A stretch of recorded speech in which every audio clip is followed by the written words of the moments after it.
So hi guys, welcome to my channel. और आज की वीडियो में मैं शेयर करने जा रही हूँ अपनी प्रेगनेंसी कॉम्प्लिकेशंस, कौन कौन सी कॉम्प्लिकेशंस मेरी प्रेगनेंसी में इस बार आई है और कैसे कैसे उनका सॉल्यूशन निकला।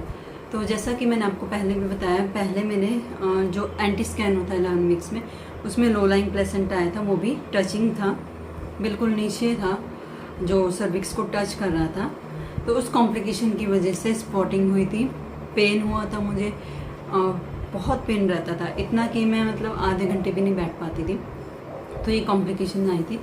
और उसके बाद इकोजेनिक फोकस, वो भी मेरी रिपोर्ट में आया था एनोमली स्कैन में। तो स्टार्टिंग के जो स्कैन्स थे उनमें ये प्रॉब्लम डिटेक्ट हुई थी।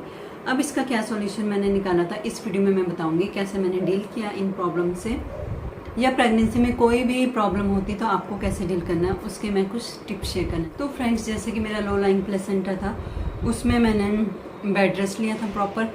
उस पर मैं ऑलरेडी मतलब इतनी वीडियोस बना चुकी थी कि उसके बारे में मुझे एक्सपीरियंस था। और पहले इतना मतलब हल्के फुल्के प्रिकॉशंस लिए थे, डॉक्टर ने भी नहीं बोला था।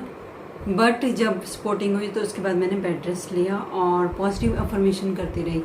मतलब मन में मैं सोचती रही कि ठीक हो जाएगा, कोई कॉम्प्लिकेशन नहीं आने वाली इसकी वजह से, और ये जल्दी रिकवर कर जाएगा। तो ऐसी अफर्मेशंस मैंने रोज़ दी कि मेरी प्रेगनेंसी हेल्दी है, एवरीथिंग इज़ फाइन। इस टाइप की पॉजिटिव अफर्मेशन जब आप करते हैं तो उसका असर 100% होता है। तो आप भी ट्राई करके देख सकते हैं। तो इन अफर्मेशंस के साथ मेरा लो लाइंग प्लेसेंटा 4 हफ्ते में ठीक हो गया था बेड रेस्ट से।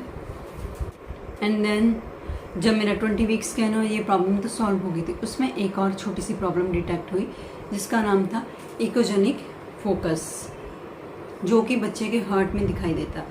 अब जब ये डिटेक्ट हुआ, उसके बाद डॉक्टर ने मुझे कहा कि अगर ये डिटेक्ट हुआ है तो आपको फर्दर टेस्ट कराने पड़ेंगे। वैसे तो ये 80% प्रॉब्लम नहीं करता, पर डॉक्टर ने कहा कि फिर भी ये हार्ट प्रॉब्लम बच्चे में कल को हो सकती है, तो हमें इसके फर्दर टेस्ट कराने पड़ेंगे, क्योंकि वो हार्ट में पाया जाता है। एक वाइट कलर का स्पॉट दिखाई देता है बच्चे के हार्ट में।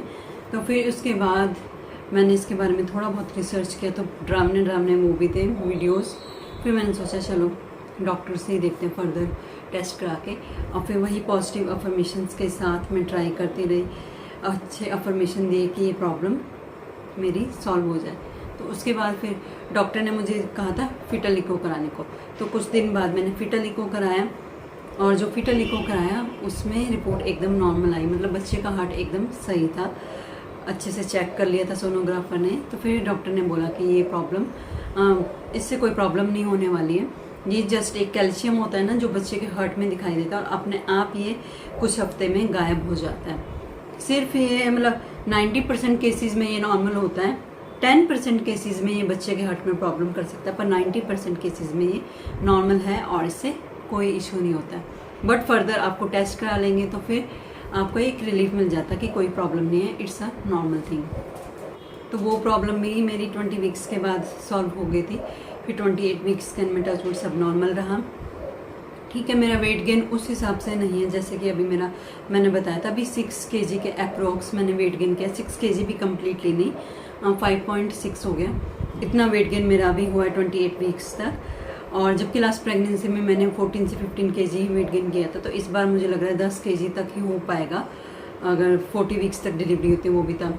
तो वेट गेन थोड़ा सा कम है, बच्चे का ठीक है, पर मेरा वेट गेन थोड़ा सा कम है। तो मैं चाह रही हूँ कि मेरा भी वेट गेन अच्छा हो, क्योंकि डिलीवरी के लिए तो मदर को भी स्ट्रेंथ चाहिए, इसलिए मदर का भी वेट गेन होना ज़रूरी है, एटलीस्ट 10 kg। तो 10 किलो कम से कम होना चाहिए, और ज़्यादा हो तो बेटर है।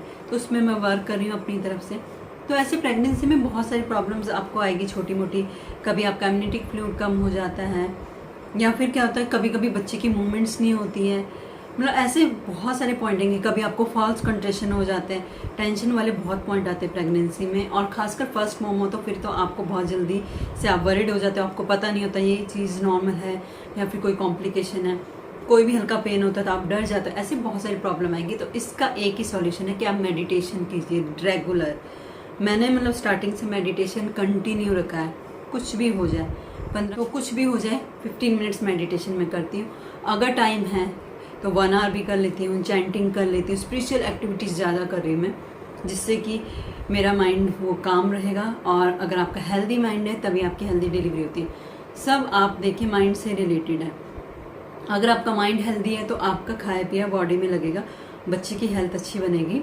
तो आपको ध्यान रखना है, माइंड पे फोकस करना है। हेल्दी माइंड बहुत ज़रूरी है, और जब मदर खुश रहेगी तो ही आपका बच्चा हेल्दी होने वाला है।